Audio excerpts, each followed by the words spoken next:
भारत माता की, भारत माता की, वंदे वंदे, छत्रपती शिवाजी महाराज की जय भवानी, जय जय जय जय जय भवानी, जय जय जय जय जय शिवाजी। हिंदवी स्वराज्याचे सरसंस्थापक छत्रपती शिवाजी महाराज यांना मानाचा मुजरा करतो। भारतीय राज्यघटनेचे शिल्पकार भारतरत्न डॉक्टर बाबासाहेब आंबेडकर यांना मानवंदना अर्पित करतो। भारतीय असंतोषाचे जनक लोकमान्य टिळक यांची जयंती, त्यांनाही अभिवादन करतो। आजच्या आपल्या या दिवसभराच्या कार्यकारिणीमध्ये ज्यांच्या अध्यक्षतेखाली आपण मागील 3 वर्षापासून सातत्याने संघर्ष करतोय, ते आपले अध्यक्ष माननीय चंद्रकांत दादा पाटील, आपले प्रभारी आणि राष्ट्रीय महामंत्री श्री सी.टी. रवीजी, दुसरे आपले सहप्रभारी जयभान सिंग पवैयाजी, ओमप्रकाश धुर्वेजी, राष्ट्रीय सचिव पंकजाताई मुंडे, सन्मान्य सुधीर मुनगंटीवारजी, मंगलप्रभात लोढाजी, प्रवीण दरेकरजी, आशिष शेलारजी, गिरीश महाजनजी, संजय कुटेजी, रवी चव्हाणजी, श्रीकांत भारतीयजी, राणा जगजित सिंगजी, उमाताई खापरे, मंचावर उपस्थित सर्वच मान्यवर आणि समोर बसलेले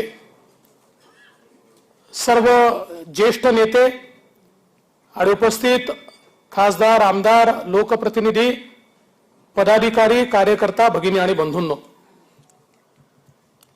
खरं म्हणजे आज आपली कार्यकारिणी अतिशय भरगच्च झाली आणि विविध विषयांवर आपण या ठिकाणी चर्चा केली, मंथन केलं। पण मला या गोष्टीचा आनंद आहे की महाराष्ट्रामध्ये पुन्हा एकदा रयतेचं राज्य आल्यानंतर पहिली कार्यकारिणी ही छत्रपती शिवरायांच्या रायगड जिल्ह्यामध्ये या ठिकाणी होते आहे। हा एक विलक्षण असा योगायोग आहे। खरं म्हणजे छत्रपती शिवाजी महाराज हे गड जिंकल्यानंतर कधी थांबायचे नाहीत, त्या गडाची डागडुजी करायचे, त्या ठिकाणी मोठ्या प्रमाणात शिबंदी लावायची, चिरेबंदी अशा प्रकारची व्यवस्था उभी करायची आणि त्याच्यानंतर पुढच्या गडाकडे मार्गक्रमण करायचे। आपल्यालाही हेच करायचं आहे। आपण महाराष्ट्रातला सत्तेचा गड जिंकलो आहोत, पण आपण सगळे हे मानणाऱ्यांपैकी आहोत की सत्ता हे आपलं साध्य नाही आहे, ते आपलं साधन आहे। सामाजिक आर्थिक परिवर्तनाचं उपकरण म्हणून आपण सत्तेकडे पाहतो आणि म्हणून हा गड जरी आपण जिंकला असलो तरी जोपर्यंत माननीय मोदीजींनी विकासाची जी यात्रा सुरू केली आहे, ज्या यात्रेमध्ये अग्रेसर असलेला महाराष्ट्र गेल्या 2.5 वर्षामध्ये मागे पडलाय, पुन्हा एकदा वेगानं तो महाराष्ट्र त्या विकासाच्या वाटचालीमध्ये पहिल्या क्रमांकावर आणणं, आता हा गड जिंकल्याशिवाय आपल्याला थांबायचं नाहीये। मला अनेक लोक विचारतात हे कसं घडलं। मी त्यांना एवढंच सांगतो की हे सरकार यावं ही तो श्रींची इच्छा, आणि या ठिकाणी ईश्वर कोण आहे, श्री कोण आहेत, ईश्वराला तर आपण मानतोच, पण या महाराष्ट्रातली जी 12 कोटी जनता आहे त्यांची ही इच्छा होती की या महाराष्ट्रामध्ये परिवर्तन झालं पाहिजे आणि या ठिकाणी नवीन सरकार आलं पाहिजे, आणि त्यांच्या मनातली संकल्पना आज या ठिकाणी आपण खऱ्या अर्थानं पूर्ण केली आहे। मला असं वाटतं की खरं तर आपण आता या ठिकाणी एक प्रकारे मोकळा श्वास घेतोय, कारण गेले 2.5 वर्ष ही आपली संघर्षात गेली. ज्या प्रकारे महाराष्ट्राच्या इतिहासामध्ये पहिल्यांदा एक असं सरकार की ज्या सरकारने 2.5 वर्ष केवळ सूड उगवण्याचं काम केलं. सामान्य कार्यकर्ता असो, व्यक्ती असो, पत्रकार असो, सामाजिक कार्यकर्ता असो, एक अघोषित आणीबाणी या महाराष्ट्रामध्ये होती. आमच्या विरुद्ध बोललात घर तोडू, आमच्या विरुद्ध बोललात जेलमध्ये टाकू, आमच्या विरुद्ध बोललात 10-12 पोलीस स्टेशनमध्ये फिरवू, अशा प्रकारची एक अघोषित आणीबाणी या महाराष्ट्रामध्ये तयार झाली होती. आणि आपल्या सगळ्यांना ही कल्पना आहे की ज्या प्रकारे अनाचार, दुराचार, अत्याचार आणि भ्रष्टाचार याची परिसीमा गाठली होती, त्याच्या विरुद्ध सातत्याने आपण सगळे लोक हे या ठिकाणी संघर्ष करत होतो.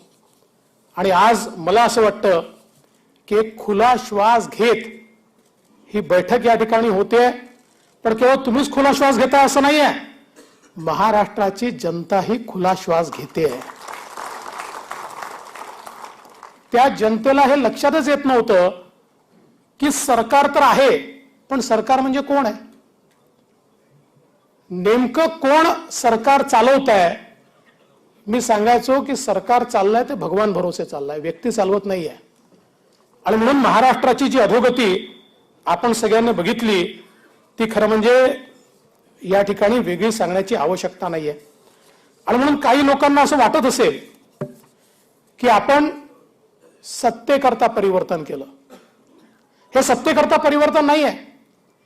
ज्यावेळी आम्ही सगळे बघायचो की महाराष्ट्राला विकासाच्या गतीकडे नेलं आणि सरकार आल्यानंतर गती कमी झाली हे तर सोडून द्या, ते एखाद वेळेस मान्य करू की एखादं सरकार वेगानं काम करतं, एखादं सरकार कमी गतीनं काम करतं. पण प्रगतीचे सगळे कार्यक्रम बंद, ठप्प, सगळ्यांवर स्थगिती, एक प्रकारे जणू काही जे जे चांगलं आहे ते करायचंच नाही आम्हाला. आणि विशेषतः केंद्र सरकारने कोट्यावधी रुपये देऊन विविध क्षेत्रातले जे प्रोजेक्ट सुरू केले होते हे सगळे प्रोजेक्ट बंद करण्याचं काम हे त्या सरकारने केलं. आणि म्हणून मनातनं असं वाटायचं की परिवर्तन आपल्याला खुर्ची येत पाहिजे म्हणून नाही. खुर्च्या येतात जातात, आपण कधी खुर्चीचा विचारच केला नाही. पण ही जी काही अवस्था दिसत होती ती अवस्था पाहिल्यानंतर असं वाटायचं की कशा करता सरकार आहे. आणि मग आपण पहिल्या दिवशीपासून ही मनात गाठ बांधली की अशा प्रकारे जर सरकार केवळ एकीकडे बदला घ्यायचा आणि दुसरीकडे भ्रष्टाचार करायचा एवढ्या करता सरकार म्हणून हे चालवणार असतील तर यांना एक दिवसही शांत झोपू द्यायचं नाही. आणि मी खरोखर भारतीय जनता पक्षाच्या कार्यकर्त्यांचे आभार मानतो आणि अभिनंदन करतो की आपण 2.5 वर्ष असा लढा दिला. म्हणजे खरं तर अनेक कार्यकर्ते या ठिकाणी असे आहेत, कोणावर 10 केसेस झाल्या, कोणावर 12 झाल्या, कोणावर 20 झाल्या. एक तर असा मला भेटला की याच्यावर 30 केसेस झाल्या. घराबाहेर पाऊल ठेवलं तरी केस होती, पण कोणी घाबरलं नाही. कारण आपण स्वतः करता नाही, खुर्ची करता लढत नव्हतो. आपण या ठिकाणी लढत होतो ते सामान्य माणसाकरता. आणि म्हणून मी या सरकारला सांगितलं होतं, मेरी हिम्मत को परखने की गुस्ताखी मत करना, मेरी हिम्मत को परखने की गुस्ताखी ना करना, पहले भी कई तूफानों का रुख मोड़ चुका हूं मैं.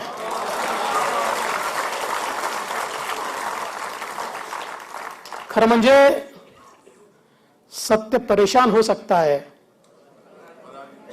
सत्य प्रलंबित भी हो सकता है, लेकिन सत्य पराजित नहीं हो सकता.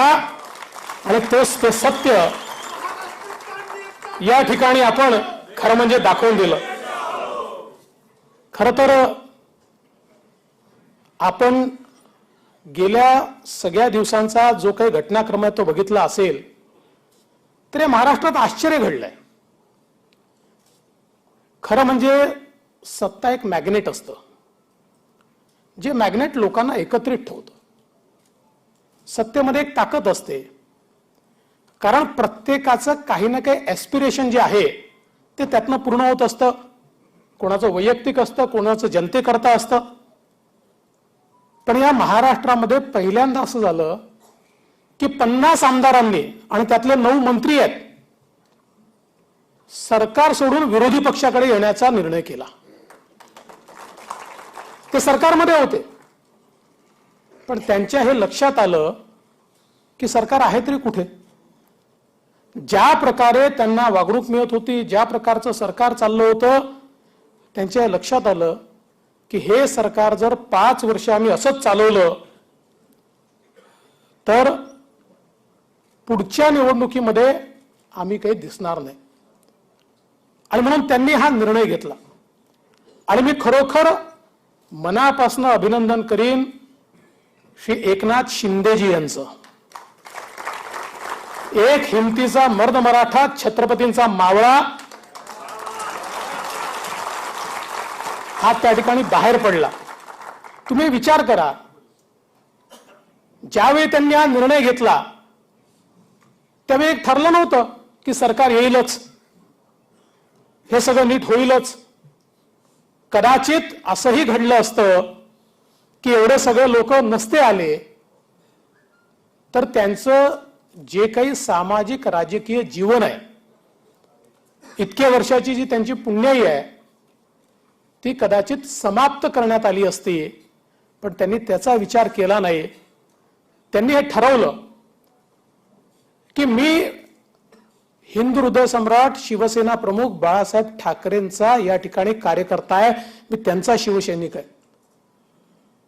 आणि त्यांच्या विचारांची जर फारकत घेतली जात असेल, आज ज्यांच्यासोबत आम्ही लढाया केल्या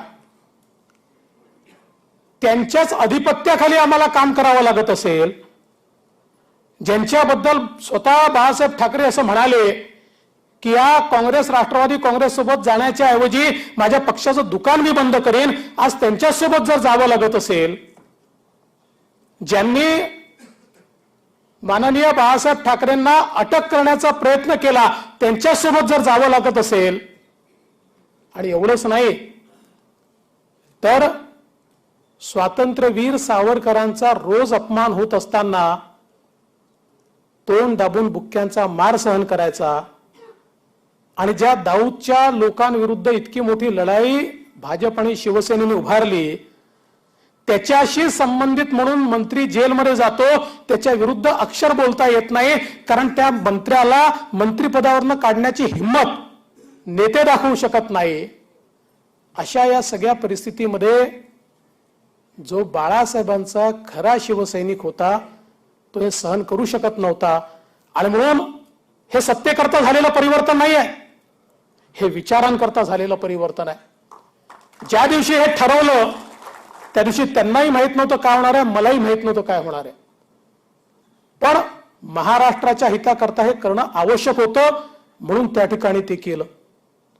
आणि अनेक कथा कहाण्या तयार झाल्या, कारण हे खरंच आहे की आपल्यापैकी अनेकांना आश्चर्य वाटलं ज्यावेळेस ही घोषणा झाली की एकनाथ शिंदेजी हे मुख्यमंत्री होतील.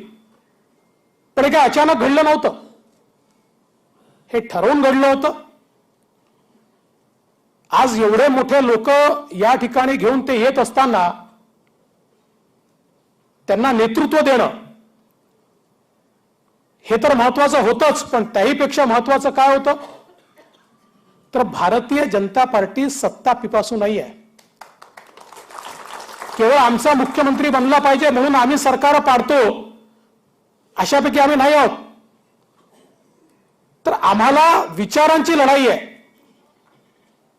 त्यावेळी शिवसेनेने आमच्याशी बेईमानीच केली. आणि ती शिवसेना म्हणजे आता जी मायनॉरिटीची उरली आहे. खरी शिवसेना आता आपल्या सोबत आहे, आणि हीच खरी शिवसेना आहे, तुम्ही लक्षात ठेवा. कारण शिवसेना पक्ष नाही, तो विचार आहे, आणि तो विचार जे जिवंत ठेवतील ती शिवसेना आहे. आणि तो विचार जिवंत ठेवण्याचं काम एकनाथ शिंदेजी करतायत. कारण मी स्वतः याचा साक्षीदार आहे कुठलाही शब्द त्या ठिकाणी देण्यात आला नव्हता, कुठलाही शब्द नाही. मी स्वतः त्यांच्यासोबत बसलो आणि खऱ्या अर्थानं काय बोलायचं हे त्या ठिकाणी ठरलं. त्यानुसार मी सगळं वक्तव्य केलं. प्रत्येक सभेमध्ये माननीय मोदीजी हे सांगायचे की देवेंद्र फडणवीसांच्या नेतृत्वात आम्ही लढतोय. अमितभाई सांगायचे, स्वतः उद्धवजींनी देखील सांगितलंय. आणि असं असताना कुठेतरी आमच्या सोबत षडयंत्र झालं, आमच्या जागा पाडण्यात आल्या. हे काही पोस्टपोल अलायन्स नाहीये. चंद्रकांत दादा, आपण भोळे लोक आहोत. आपण निवडणुकीच्या काळामध्ये आपल्या युतीचे उमेदवार निवडून आले पाहिजे म्हणून शिवसेनेच्या विरुद्ध जे बंडखोर होते ते मागे घेतले, त्यांच्याकरता जी मदत करता येईल ती मदत केली. पण त्यांचं आणि राष्ट्रवादीचं आधीच ठरलं होतं. फक्त नंबर गेम फसतो की नाही, नंबर गेम फसतो की नाही याच्याकडे त्यांची वाट होती. ज्या क्षणी त्यांच्या लक्षात आलं की तिघांचा मिळून नंबर गेम जमतोय, इकडे निवडणूकचे निकालच पूर्ण यायचे होते, त्याच्या आधीच ते घोषित करतायत की आमचे सगळे मार्ग खुले आहेत, आमचे सगळे मार्ग खुले आहेत. आणि त्याच्यानंतर आपल्याशी चर्चाच त्यांनी केली नाही. मी फोन करत होतो पण ते फोन घेत नव्हते, कारण त्यांचं ठरलं होतं. पण काही हरकत नाही. त्यावेळी हा निर्णय घेऊन जशी माननीय बाळासाहेब ठाकरे यांच्या विचारांची फारकत झाली, तशीच आज जी परिस्थिती त्यांच्यावर आली, त्यांच्या पक्षावर आली, त्याचं बीजारोपण त्या निर्णयामध्ये होतं. कारण अशा प्रकारे इतका विरोधाभासी आणि मॅन्डेट चोरून या ठिकाणी तयार केलेलं सरकार हे कधी चालत नसतं. मला लोक विचारायचे, पत्रकार विचारायचे, हे सरकार 5 वर्ष चालेल का? मी त्यांना प्रतिप्रश्न विचारायचो की असं सरकार कधी 5 वर्ष चाललंय का? तुम्ही सांगा. देशाच्या राजकीय इतिहासात चाललेलं नाहीये. हे सोयीचं सरकार आहे, जनतेचं सरकार नाही आहे. जनतेचं सरकार आज निवडून आलंय, आज. कारण आज भारतीय जनता पार्टी आणि शिवसेनेचं जे सरकार आहे, यांनी राजरोसपणे लोकांसमोर जाऊन युती करून वोट मागितले होते. हे जे शिवसेनेचे 40 आमदार आहेत आणि आम्ही जे 106 आहोत, या सगळ्या लोकांनी एकत्रित वोट मागितले, यांना एकत्रित निवडून दिलं. त्यामुळे खरं नॅचरल सरकार, लोकांनी निवडून दिलेलं सरकार, मॅन्डेटची जी चोरी झाली होती, ती चोरीचा माल पुन्हा एकत्रित आणून आता खऱ्या अर्थानं खरं लोकांच्या मनातलं सरकार हे आज आपण तयार केलेलं आहे. आणि म्हणून खरं म्हणजे या संपूर्ण ही जी काय आपली वाटचाल आहे, या वाटचालीमध्ये मला या गोष्टीचा आनंद अधिक आहे की आता आपला महाराष्ट्र हा वेगानं पुढे जाऊ शकेल. तुम्ही बघा, मगाशी सुधीर भाऊंनी खूप चांगल्या पद्धतीने सांगितलं. त्यांचं जर पहिल्या 30 दिवसाचं रिपोर्ट कार्ड आपण बघितलं तर पहिल्या 30 दिवसामध्ये त्यांच्या रिपोर्ट कार्डमध्ये स्थगितीशिवाय काहीच नव्हतं. याच्यावर स्थगिती, त्याच्यावर स्थगिती, त्याच्यावर स्थगिती, त्याच्यावर स्थगिती, याची चौकशी, त्याची चौकशी, त्याची चौकशी, या व्यतिरिक्त काहीच नव्हतं. पण आपण बघा, आपण या ठिकाणी निवडून आल्यानंतर 24 दिवसामध्ये जलयुक्त शिवार योजना पुन्हा सुरू करायचा निर्णय घेतला. ओबीसीचं आरक्षण पुन्हा आपण बहाल केलं. आरे कार शेडवरची बंदी आपण मागे घेतली. बुलेट ट्रेन मधल्या ज्या अडचणी होत्या त्या आपण दूर केल्या. पेट्रोल डिझेलचे भाव 5 रुपये आणि 3 रुपयांनी आपण कमी केले. औरंगाबादचं नामकरण छत्रपती संभाजीनगर आपण त्या ठिकाणी केलं. उस्मानाबादचं नाव धाराशिव आपण त्या ठिकाणी केलं. नवी मुंबई विमानतळाला त्या ठिकाणी आपण स्वर्गीय दिबा पाटील साहेबांचं नाव दिलं. MMRDA 60,000 कोटी रुपयाचं कर्ज घेऊन त्या ठिकाणी MMR रिजनचा विकास करण्याची मुभा दिली. नगरपंचायत आणि नगरपालिका आणि आपल्या ग्रामपंचायत थेट अध्यक्ष आणि सरपंचाच्या निवडीचा आपण निर्णय घेतला. बाजार समितीमध्ये शेतकऱ्यांना थेट मतदानाचा अधिकार आपण त्या ठिकाणी दिला. आणीबाणीमध्ये जे लोकतंत्र संग्राम सेनानी होते त्यांचं बंद असलेलं पेन्शन पुन्हा आपण सुरू केलं. स्वच्छ महाराष्ट्र अभियानाकरता 12,400 कोटी रुपये आपण त्या ठिकाणी दिले. अमृत अभियानाकरता 27,700 कोटी रुपये आपण दिले. स्मार्ट प्रकल्प जो आपल्या काळात होता ज्याचं नाव बदलून स्वर्गीय माननीय बाळासाहेब ठाकरेंचं नाव दिलं, पण 2 वर्षात एक फुटकी कवडी खर्च केली नाही. त्या प्रकल्पाला मनुष्यबळ देऊन तो प्रकल्प आपण 10,000 गावांमध्ये पुन्हा एकदा त्या ठिकाणी सुरू केला.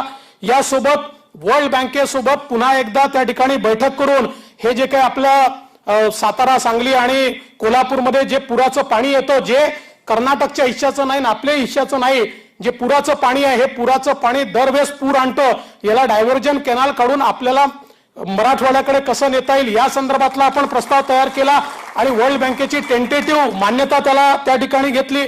एवढंच नाही तर जे वाहून जाणारं पाणी होतं समुद्रामध्ये, ते वाहून जाणारं पाणी गोदावरीच्या खोऱ्यामध्ये आणून मराठवाड्याला दुष्काळमुक्त करायचं आणि तुटीच्या खोऱ्यामध्ये जो नगर जिल्हा, नाशिक आणि जो काही एक वाद आपला मराठवाड्याचा तयार होतो तो वाद नेहमी करता संपायचा, त्याला आपण त्या ठिकाणी मान्यता दिली.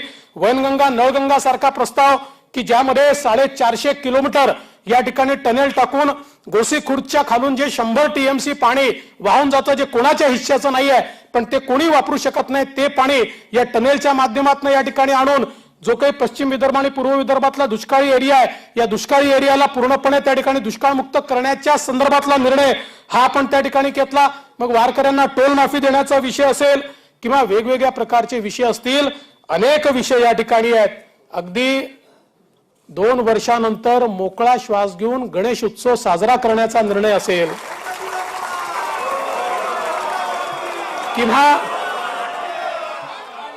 किंवा गोविंदांवर टाकलेले निर्बंध असतील, या सगळ्या गोष्टी आपण निर्णय घेतले आणि म्हणूनच आज कसं आपल्याला खुलं वाटतंय, चांगलं वाटतंय. आम्ही जेव्हा संघात होतो तेव्हा नारा असायचा, आता कसं वाटतंय, छान वाटतंय. पण या 2 सरकारमधला फरक काय आहे? परवा आमच्या शिंदे साहेबांचा सत्कार झाला तर मागच्या सरकारमधले मंत्री असलेले अब्दुल सत्तार असं म्हणाले की पूर्वी राज्यात फक्त लेना बँक होती, आता देना बँक आली आहे. अनुभवातनं त्यांनी त्या ठिकाणी सांगितलं. आणि म्हणून खरं तर आपण जर बघितलं तर मागची सरकार कसं होतं, ते डिफेक्टिव्ह होतं, ते इनॅक्टिव्ह होतं, ते फक्त नरेटिव्ह सरकार होतं. आपण विरोधी पक्षात होतो, आपला विरोधी पक्ष डिटेक्टिव्ह होता. आणि आता सत्ता पक्षात आलो तर आता आपण सुपर ऍक्टिव्ह आहोत. आता 2.5 वर्षाचा बॅकलॉग 1.5 वर्षात भरून काढायचा आहे आणि राज्याला आपल्याला फार मोठ्या प्रमाणात पुढे न्यायचं आहे.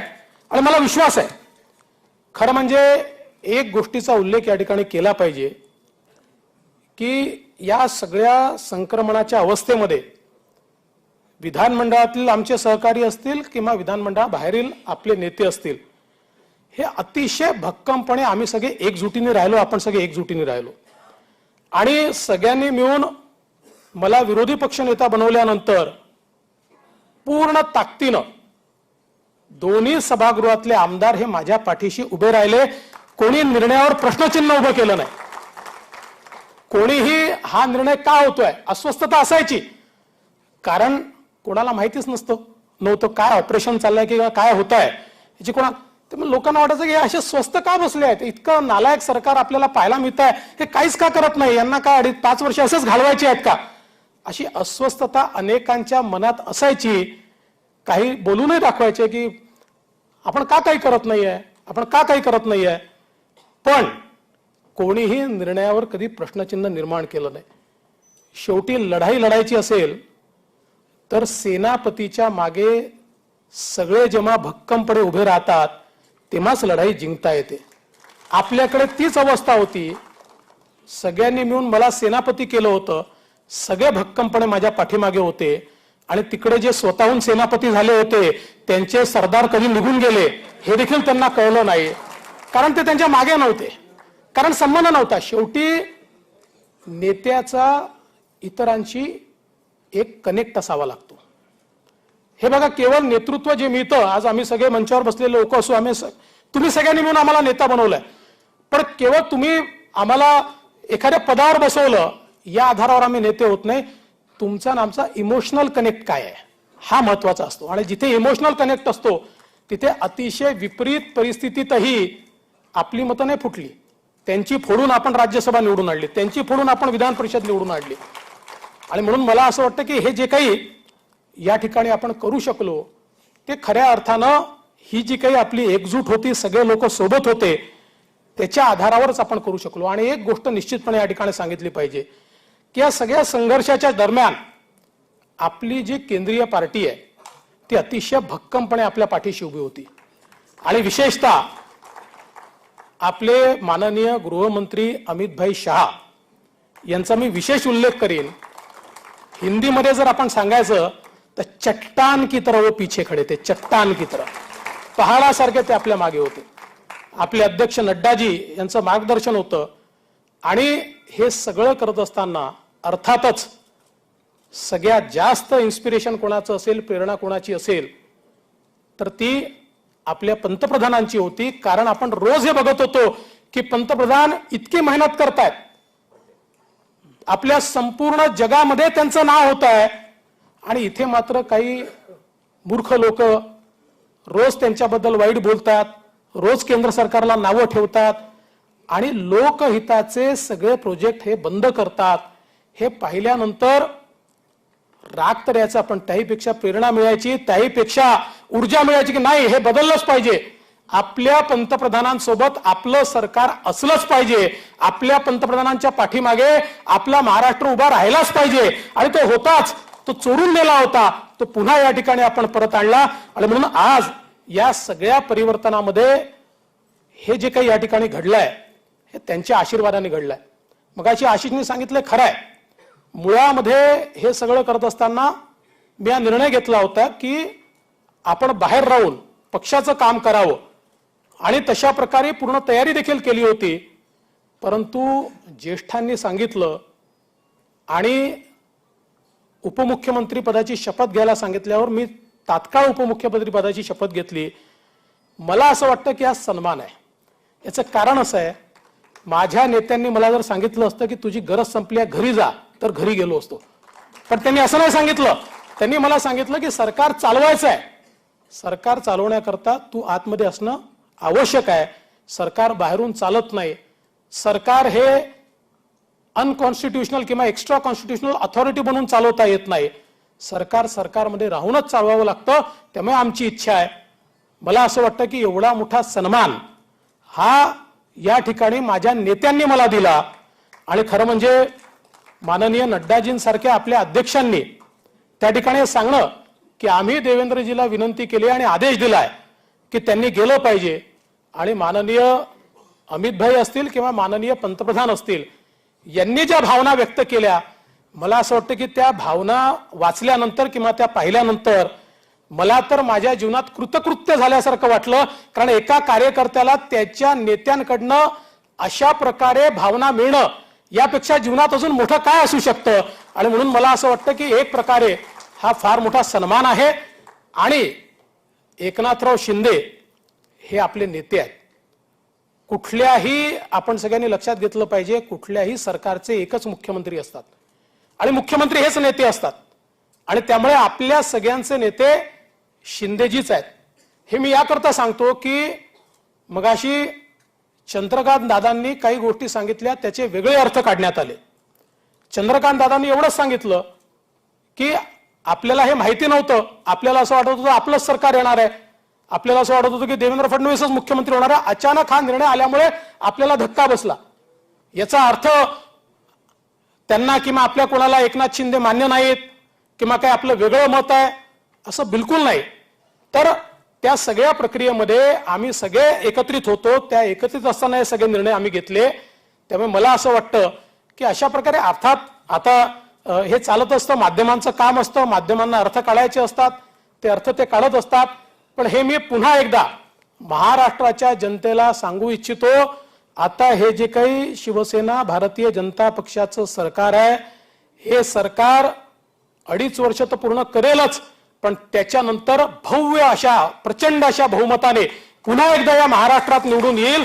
आणि आमच्या कामाच्या भरोशावर या ठिकाणी आम्ही निवडून येऊ, हा विश्वास मला आहे. आणि म्हणून खरं तर मला या गोष्टीचा आनंद आहे की आज एक खरं हिंदुत्ववादी सरकार आलंय. छद्म हिंदुत्ववादी नाही, हे खरं हिंदुत्ववादी सरकार आहे. आणि आमची हिंदुत्वाची व्याख्या अगदी स्पष्ट आहे. हिंदुत्व आमचा राष्ट्रवाद आहे, तो आमचा प्राण आहे, तो आमचा श्वास आहे. आणि आमच्या हिंदुत्वात प्रत्येकाला जागा आहे. हे हिंदुत्व कुठल्याही जातीच्या पलीकडे आहे, धर्माच्या पलीकडे आहे, पूजा पद्धतीच्या पलीकडे आहे. जो जो व्यक्ती या देशाला आपली कर्मभूमी मानतो, जन्मभूमी मानतो, या देशाची जी मानकं आहेत त्या मानकांना आपली मानकं मानतो, या देशाची श्रद्धास्थानं आहेत त्या श्रद्धास्थानांना तो आपली श्रद्धास्थानं मानतो, असा कुठलाही व्यक्ती, त्याची पूजा पद्धती काही असली तरी तो हिंदू आहे आम्ही असं मानतो. आणि आमचं जे हिंदुत्व आहे कुठल्याही धर्माचं लांगुल चालन करणार नाही, लांगुल चालन करणार नाही. आमच्या करता कोणी वोट बँक नाहीये, वोट बँकेचे राजकारण करणार नाही. या देशाची जी संस्कृती आहे त्या संस्कृतीचा अभिमान बाळगून त्या संस्कृतीच्या पथावर चालणारे आम्ही आहोत. आणि म्हणून खऱ्या अर्थानं या ठिकाणी कोणाचंही लांगुल चालन न करता सगळ्यांना समान न्याय देण्याची जी हिंदुत्वाची भूमिका आहे ती भूमिका घेऊन आज खरे हिंदुत्ववादी या ठिकाणी आले आहेत. आणि मला एक गोष्ट अजून सांगायची आहे. आता बघा, नेहमीप्रमाणे आता सुरू होईल. आता पहिला डायलॉग काय येणार आहे? यांना मुंबई महाराष्ट्रापासून तोडायची. पहिला ठरलेला आहे. ज्या ज्या क्षणी हे हारतात, ज्या ज्या क्षणी हे कमजोर होतात, यांचा पहिला डायलॉग हा असतो की यांना मुंबई महाराष्ट्रापासून तोडायची आहे. कोणाच्या बापाची हिंमत आहे? या देशाचं संविधान सर्वोपरी आहे. आणि या ठिकाणी आम्हाला अभिमान आहे या मुंबईचा, आम्हाला अभिमान आहे या मराठीपणाचा, आम्हाला अभिमान आहे महाराष्ट्राच्या संस्कृतीचा आणि गौरवाचा. आणि मी हे मागेही सांगितलं, मी प्रत्येक वेळेस सांगत होतो, तुमच्यावर अन्याय झाला म्हणजे महाराष्ट्रावर अन्याय नाही, तुमच्यावर अन्याय झाला म्हणजे मुंबईवर अन्याय नाही. तुमच्या विरोधात एखादी गोष्ट केली म्हणजे तो राष्ट्रद्रोह महाराष्ट्रद्रोह नाही. आणि तुम्ही चुका कराल, भ्रष्टाचार कराल, आणि भ्रष्टाचार केल्यावर तुमच्यावर कारवाई झाली तर महाराष्ट्रद्रोह म्हणजे तुम्हाला लायसन्स द्यायचा, लुटत राहा, असं होत नाही. त्यामुळे आज एक गोष्ट निश्चितपणे मी सांगू इच्छितो, होय आम्हीच हिंदुत्ववादी, होयच आम्हीच मराठी माणसाकरता लढणारे, होयच आम्हीच महाराष्ट्राकरता लढणारे, होय आम्ही मराठी माणसाकरता लढणारे. या महाराष्ट्रामध्ये हे जे शिवसेना भारतीय जनता पार्टी युतीचं सरकार आहे, मराठी माणसाच्या हक्काकरता हे सरकार कुठल्याही स्तराला जाऊन लढल्याशिवाय राहणार नाही. हे आज या ठिकाणी मी सांगू इच्छितो. आम्ही कधी भाषेच्या आधारावर डिस्क्रिमिनेशन नाही केलं, करण्याचं कारणही नाहीये. आणि क्षेत्रीय अस्मिता हे भारतीय जनता पक्षाचं धोरण आहे. आम्ही कधी क्षेत्रीय अस्मितेला नाकारलं नाहीये. आणि आज तर खरा बाळासाहेबांचा विचार घेतलेली शिवसेना आमच्या सोबत आहे. मग जर खरा बाळासाहेबांचा विचार घेतलेली शिवसेना आमच्या सोबत असेल तर मराठी माणसाचं कल्याणच होईल, महाराष्ट्राचं कल्याणच होईल. या ठिकाणी कुठला दुसरा विचार येण्याचं कारणच नाहीये. आणि म्हणून मला असं वाटतं की येत्या काळामध्ये अशा प्रकारचे नरेटिव्ह टाकण्याचा कार्यक्रम मोठ्या प्रमाणात येईल. तसे 9 वाजता बोलणारे अलीकडच्या काळात कमी बोलायला लागले. कारण काय मला माहित नाही.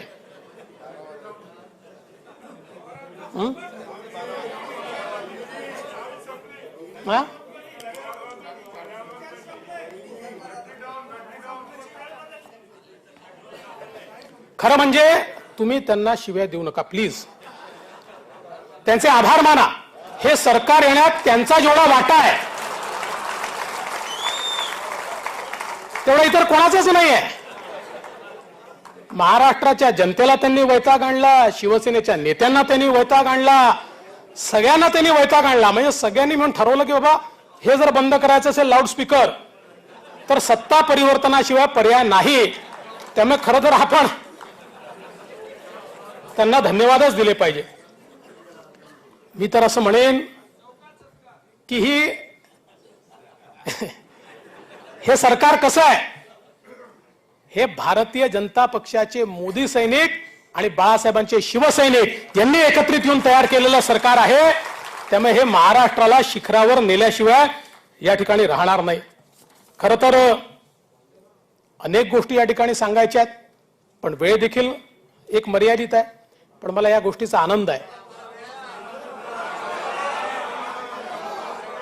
अरे बाबांनो, काही गोष्टी खासगीत सांगणार आहे. सगळ्या गोष्टी माध्यमांसमोर बोलता येत नाहीत. त्या खासगीत सांगेन मी तुम्हाला. पण मला असं वाटतं या गोष्टीचा मला खरोखर मनापासून अभिमान आहे की आपलं सरकार आल्याबरोबर ओबीसींचं राजकीय आरक्षण आपण बहाल करू शकलो. मगाशी चंद्रशेखर बावनकुळेंनी या ओबीसी राजकीय आरक्षणाचा सगळा इतिहास आपल्या पुढे मांडला. आणि खरं आहे, इच्छाशक्तीचा अभाव होता. मी असं म्हणणार नाही. त्या सरकारमध्येही काही मंत्री असे होते की ज्यांना हे वाटत होतं की काही झालं तरी ओबीसीचं राजकीय आरक्षण आलं पाहिजे. पण त्याच वेळी काही पॉवरफुल मंत्री असे होते की ज्यांना कुठल्याही परिस्थितीत हे आरक्षण येऊ द्यायचं नव्हतं. आणि मग ज्या गोष्टी 4 महिन्यात झाल्या त्या 2.5 वर्षात का झाल्या नाहीत? ज्या गोष्टी 20 दिवसात आपण करू शकलो, 15 दिवसात आपण करू शकलो, त्या गोष्टी 2.5 वर्षात का झाल्या नाहीत? याचं कारण इच्छाशक्तीचा अभाव होता. मला आठवतं की प्रत्येक वेळी म्हणजे 5 मार्च 2020 ला मी हेच सांगितलं होतं की डेडिकेटेड आयोग तयार करून इम्पेरिकल डेटा जमा करायचा आहे, सेन्सस डेटा नाही. पण 1.5 वर्ष केंद्र सरकार देत नाही, केंद्र सरकार देत नाही.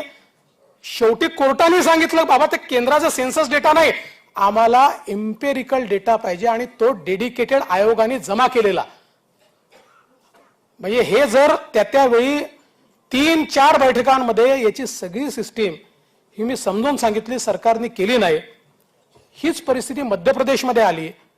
मध्य प्रदेशचे मुख्यमंत्री शिवराज सिंग चौहान साहेबांचं मी अभिनंदन करेन. ही परिस्थिती आल्याबरोबर मी त्यांना एक नोट पाठवली की आमच्या इकडे घडलाय, ही त्याची सिस्टीम आहे, मी याचा अभ्यास केलाय. त्यांनी तात्काळ डेडिकेटेड आयोग तयार केला. तो आयोग तयार करून त्याचा अहवाल घेतला. तो अहवाल सुप्रीम कोर्टात नेला, अहवाल मंजूर करून टाकला. 3 महिन्यामध्ये त्यांनी सगळं काम केलं. आणि आम्ही आपलं 2.5 वर्ष भजन करत होतो, हरिहरी म्हणत होतो, पण आम्ही काहीही करू शकलो नाही. आणि म्हणून इच्छाशक्ती नव्हती. आज इच्छाशक्ती असलेलं सरकार आल्याबरोबर आपण अहवाल मिळवला, सर्वोच्च न्यायालयात सादर केला.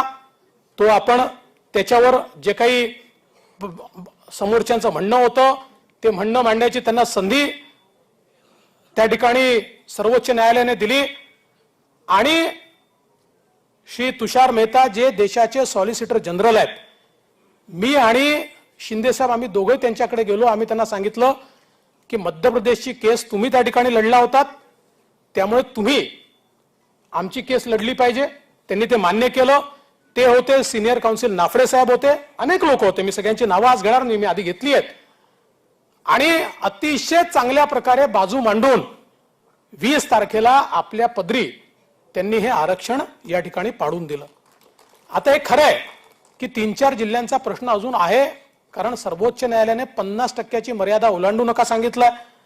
पण नंदुरबार सारखा जिल्हा आहे जिथे SC ST ची लोकसंख्या 66% आहे आणि ती 66% असल्यामुळे त्या ठिकाणी 50%च्या आत ओबीसी करता जागा उरत नाही. याकरता विधी तज्ञांचे मतं घेऊन त्यात काय मार्ग काढता येईल ते आपण बघू. शेवटी रिप्रेझेंटेशन पाहिजे. रिप्रेझेंटेशन जर नसेल तर कुठला ना कुठला मार्ग हा त्या ठिकाणी आपल्याला काढावा लागेल. पण बहुतांश जिल्ह्यांमध्ये मात्र आज आता अतिशय चांगल्या प्रकारे हे ओबीसीचं राजकीय आरक्षण या ठिकाणी लागू झालंय. आणि मला हा विश्वास आहे की आता येत्या काळामधल्या सगळ्या निवडणुका या ओबीसी आरक्षणासहित या ठिकाणी होतील. एवढंच नाही तर मराठा आरक्षणाच्या संदर्भात मागच्या काळामध्ये आपण काही निर्णय घेतले, हायकोर्टात जिंकलो, पण गेल्या सरकारने सर्वोच्च न्यायालयामध्ये त्याचा मुर्दा पाडला आणि आपल्याला पुन्हा 0वर आणलं. आज त्याही संदर्भात येत्या काळामध्ये आरक्षणाची लढाई लांब आहे. ती जी काही लढायची आहे ती तर लढूच, त्याचे सगळे कायदेशीर मार्ग पाहू, पण तोपर्यंत ज्या योजना आपण सुरू केल्या होत्या, मी आपले मुख्यमंत्री एकनाथराव शिंदेजींशी बोललो आणि मी त्यांना सांगितलं की ज्या योजना आपण सुरू केल्या होत्या त्याही योजना या सरकारने बंद केल्या आहेत, त्या सगळ्या योजना पुन्हा आपण सुरू केल्या पाहिजेत, त्या योजना आपण सुरू करू. आमचे 12 बलुतेदार आहेत, त्यांच्याकरता आपण योजना सुरू करणार आहोत. आमचे आज ओपन वर्गातले लोक आहेत, त्यांची अपेक्षा आहे, त्या ओपन वर्गातल्या लोकांकरता अमृत सारखी एक योजना आपण त्या ठिकाणी सुरू केली होती, जी या सरकारने फक्त कागदोपत्री ठेवली, तीही आपण त्या ठिकाणी सुरू करणार आहोत. आणि अर्थातच आपला अजेंडाच गरीब कल्याणाचा आहे. मागासवर्गीय असतील, शेड्यूल ट्राईब असतील, यांच्या योजना इफेक्टिव्हली राबवून समाजाच्या प्रत्येक घटकापर्यंत त्या ठिकाणी पोहोचण्याचं काम हे आपलं नवं सरकार हे निश्चितपणे या ठिकाणी करेल, हा मला विश्वास आहे. आणि म्हणून खरं तर मी आज या निमित्ताने एवढंच सांगू इच्छितो की नवीन सरकार आलं आहे, पण आपल्यासमोर निश्चितपणे आव्हानं देखील मोठी आहेत. आता नुकतंच अतिवृष्टी झाली, काही जिल्ह्यांमध्ये अतिवृष्टीमुळे खूप मोठ्या प्रमाणात त्या ठिकाणी पाऊस झाला, त्या शेतकऱ्यांना आपल्याला मदत द्यावी लागेल. तात्काळ तिथले पंचनामे करायला आम्ही सांगितलं. मी स्वतः गेलो, काही ठिकाणी मुख्यमंत्री गेले, तिथली परिस्थिती आम्ही समजून घेतली. आणि आता ज्या प्रकारे राणा जगजितसिंगजींनी सांगितलं की सरकारने लक्ष घातलं तर परिणाम होऊ शकतो, सरकारनेच लक्ष घातलं नाही म्हणजे आपल्या काळामध्ये 15-16 हजार कोटी रुपयाचा विमा आपण मिळवून दिला आणि इथे मात्र 5-7-8 हजार कोटी रुपयाचा फायदा हा विमा कंपन्यांना मागच्या सरकारने मिळवून दिला. कारण सरकारचं लक्षच नव्हतं, त्या ठिकाणी काय चाललंय कोणाला माहिती नव्हतं. त्यामुळे त्या शेतकऱ्याला देखील मोठ्या प्रमाणात आपल्याला मेहनत करावी लागेल, त्यांच्याकरता देखील आपल्याला काम करावं लागेल. पण एक गोष्ट अजून या निमित्ताने मी तुम्हाला या ठिकाणी विनंती करणार आहे. सरकार आल्यानंतर निश्चित अपेक्षा आपल्याही वाढतात, पण पुढच्या 2.5 वर्षामध्ये काही ना काही प्रमाणात अपेक्षा पूर्ण होतील. पण आपण ज्या प्रकारे हे सरकार तयार केलं आहे, आज हे काही केवळ भारतीय जनता पक्षाचं सरकार नाही आहे, शिवसेना भारतीय जनता पार्टी युतीचं सरकार आहे. त्यामुळे त्यांनाही पूर्णपणे सोबत घेऊन आपल्याला हे सरकार चालवायचं आहे. त्यामुळे सगळ्यांच्या सगळ्याच अपेक्षा पूर्ण होतील असं या ठिकाणी म्हणणं योग्य होणार नाही. मी तर तुम्हाला ही विनंती करणार आहे की पुढच्या 2.5 वर्षामध्ये कमीत कमी अपेक्षा ठेवून एक भव्य मेजॉरिटीचं सरकार पुन्हा एकदा आपल्याला कसं आणता येईल याकडे आपण अधिक लक्ष दिलं पाहिजे. आता खरं म्हणजे विधान परिषदेचे 12 आमदार आहेत, हा 13 वेगळा, मी 12चा बोलतोय. आता या 12 आमदाराकरता एलिजिबल 200 लोक तर या सभागृहात आहेत आणि 1200 लोक हे आतापर्यंत मला बायोडाटा देऊन गेले आहेत. पण जे काही नियमात असेल त्या नियमाचं पालन करून राज्यपालांचं सॅटिस्फॅक्शन झालं पाहिजे, तशा प्रकारचं सगळं त्या सगळ्या नियमांचा विचार करून जो काही निर्णय होईल, शेवटी आपल्या पक्षामध्ये एक निर्णय, आपल्याला त्यातल्या काही जागा शिवसेनेला द्याव्या लागतील, काही जागा आपल्याला मिळतील, म्हणजे सुचवायचं आपल्याला, म्हणजे आपण जे सुचवत्या होतील आणि आपल्याकडे जी पद्धत आहे त्या पद्धतीप्रमाणे आपल्यापैकी अनेकाला वाटेल की याला घेतलं, माझ्यात काय कमतरता होती, मी तर एवढं काम केलं. वाटणं साहजिक आहे, कारण प्रत्येक जण काम खूप करतो, संघर्ष प्रत्येकाने केलाय, पण शेवटी एका वेळी सगळ्यांना काही सगळ्या गोष्टी देता येत नाहीत. त्यामुळे मी कार्यकर्त्यांनाही विनंती करणार आहे की ही 2.5 वर्ष जी आहेत, ही 2.5 वर्ष, मागची 2.5 वर्ष आपण संघर्षात घालवली, पण ही 2.5 वर्ष पुन्हा एकदा आपली घडी नीट बसवण्याकरता आपल्याला मेहनत करावी लागणार आहे. त्यामुळे संघर्षाच्या काळात आपण सगळे एक होतो. आता ज्यावेळी संघर्ष न करता समाजाकरता काम करायचं आहे, या काळातली आपली एकजूटही महत्वाची आहे. कोणी नाराज होण्याचं कारण नाही आहे, नाराजी येऊ शकते, पण ती नाराजी दूर करून एका मोठ्या लक्ष्याकरता आपण काम करतोय. आपण सगळे जे भारतीय जनता पक्षामध्ये कामाला आलेलो आहोत, आपल्यापैकी कोणीही केवळ सत्ता मिळवण्याकरता आलेलं नाहीये. आणि जेव्हा विचार संपतो तेव्हा पक्ष संपतात. आपण बघा, जे पक्ष विचारांकरता जोवर चालले तोवर ते पक्ष चालले, ज्या क्षणी विचारांच्या ऐवजी केवळ सत्ता लोलुप ते पक्ष झाले त्यावेळी ते पक्ष संपले. ज्यावेळी केवळ एकाधिकारशाही पक्षामध्ये झाली, ज्यावेळेस केवळ घराणेशाही पक्षामध्ये झाली, त्यावेळी ते पक्ष संपले. आज भारतीय जनता पक्ष याकरता जिवंत आहे की भारतीय जनता पक्षामध्ये सामान्यातला सामान्य कार्यकर्ता प्रदेशाचा अध्यक्ष होऊ शकतो, देशाचा अध्यक्ष होऊ शकतो, देशाचे पंतप्रधान होऊ शकतात. कारण आपण घराणेशाही मानणारी पार्टी नाही आहोत, कोणाचा कब्जा नाही आहे, कोणाची प्रायव्हेट लिमिटेड ही पार्टी नाही आहे.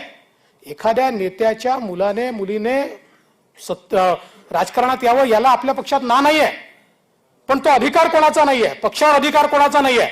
म्हणजे याच्यानंतर याला दिलंच पाहिजे अशा प्रकारचा कुठलाही अधिकार भारतीय जनता पक्षामध्ये नाही आहे.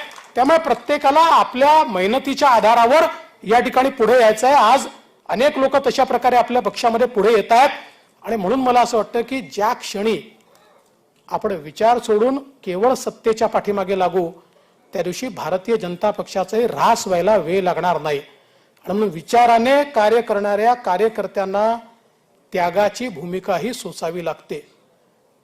अनेक लोक नंतर मला विचारतील त्याग आम्हीच करायचा का? कोणाला तरी करावाच लागेल, कोणाला तरी करावाच लागेल. त्यामुळे मला असं वाटतं की ही जी परंपरा आपल्याकडे आहे ही परंपरा कुठल्याही परिस्थितीमध्ये आपल्याला पुढे घेऊन जायची आहे. मी आपल्याला एवढंच आश्वस्त करू इच्छितो की एक अतिशय चांगलं स्वच्छ प्रामाणिक लोकाभिमुख सरकार देण्याचा आम्ही प्रयत्न करणार आहोत. ज्या जनतेच्या समस्या आहेत, ज्या आशा आकांक्षा अपेक्षा आहेत, मला याची कल्पना आहे की 2.5 वर्षात सगळं होऊ शकत नाही, पण जे जे होऊ शकतं ते आम्ही स्वच्छ मनाने या ठिकाणी करण्याचं काम करू. आणि मला या गोष्टीचा आनंद आहे की एकनाथराव शिंदे हे देखील 24/7 काम करणारे नेते आहेत. त्यामुळे आता राज्याला जे काही या ठिकाणी सरकार आहे हे सरकार उपलब्ध असलेलं सरकार आहे, हे बंदिस्त सरकार नाही आहे, हे खुलं सरकार आहे. कोणी भेटू शकतं, कोणी बोलू शकतं, कोणी आपलं या ठिकाणी म्हणणं मांडू शकतं. आता आमचे पत्रकार रोज मला विचारतात की एक्सपान्शन कधी होणार आहे, मंत्रिमंडळाचा विस्तार कधी होणार आहे. त्यांनाही सांगू इच्छितो की होणारच आहे. आम्ही 2 जण मिळून किती दिवस चालवणार आहे. परवा गमतीने सांगतो की कॅबिनेटची बैठक चालली होती आणि कॅबिनेटच्या बैठकीमध्ये शिंदे साहेब 2 मिनिटाकरता वॉशरूमला गेले. तर मी सगळ्या अधिकाऱ्यांना सांगितलं अर्धी कॅबिनेट बाहेर गेली आहे, त्यामुळे आता बैठक थांबवा. अशी कॅबिनेट चालवायची नाही आहे, एक्सपान्शन ही होणार आहे. आता हे खरंच आहे की आपल्या पक्षामध्ये या एक्सपान्शन मध्ये येऊ शकतील असे एलिजिबल नेते पण खूप आहेतच, कारण मोठा पक्ष आहे आणि एक्सपिरियन्स असलेले चांगले चांगले लोक आहेत.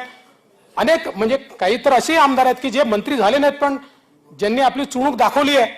त्यामुळे सगळ्यांचा विचार करावा लागेल, पण सगळ्यांचा विचार करण्या एवढ्या सीटाच नाही आहेत. त्यामुळे तिथेही काही ना काही ऍडजस्टमेंट जी आहे ते आपल्याला करावी लागेल. पण मला विश्वास आहे की जो निर्णय आपला पक्ष घेईल त्या निर्णयाच्या पाठीशी सगळे लोक निश्चितपणे या ठिकाणी उभे राहतील. आणि म्हणून मी पुन्हा एकदा तुम्हाला विश्वास देतो की हे सरकार मोदीजींच्या सोबत खांद्याला खांदा लावून त्यांच्या पाठीशी उभं राहून या महाराष्ट्राला पहिल्या क्रमांकाचं राज्य बनवल्याशिवाय या ठिकाणी थांबणार नाही. मी जाता आता एवढंच सांगेन, हम नई चेतना की धारा, हम अंधियारे में उजियारा, हम उस बहार के झोंके हैं जो हर ले सबका दुख सारा. जीना है शूल मिले तो क्या, पथ में अंगार जले तो क्या, जीवन में कहां विराम है, बढ़ना यही तो अपना काम है. साथ साथ बढ़ेंगे, एक साथ बढ़ेंगे, सबको साथ में लेकर बढ़ेंगे, महाराष्ट्र को लेकर बढ़ेंगे, महाराष्ट्राला पहिल्या क्रमांकाचं राज्य बनवू एवढा संकल्प आज सांगतो. आणि माझं बोलणं संपवतो. जाता जाता जे कार्यक्रम सांगितले आहेत, हर घर झेंडा, आपलं विसरायचं नाही. बूथ मध्ये जायचं आहे, झेंडा लावायचा आहे. जे कार्यक्रम सांगितले ते सगळे आपण पूर्ण करू एवढाच विश्वास देऊन माझे 2 शब्द संपवतो. जय हिंद, जय महाराष्ट्र.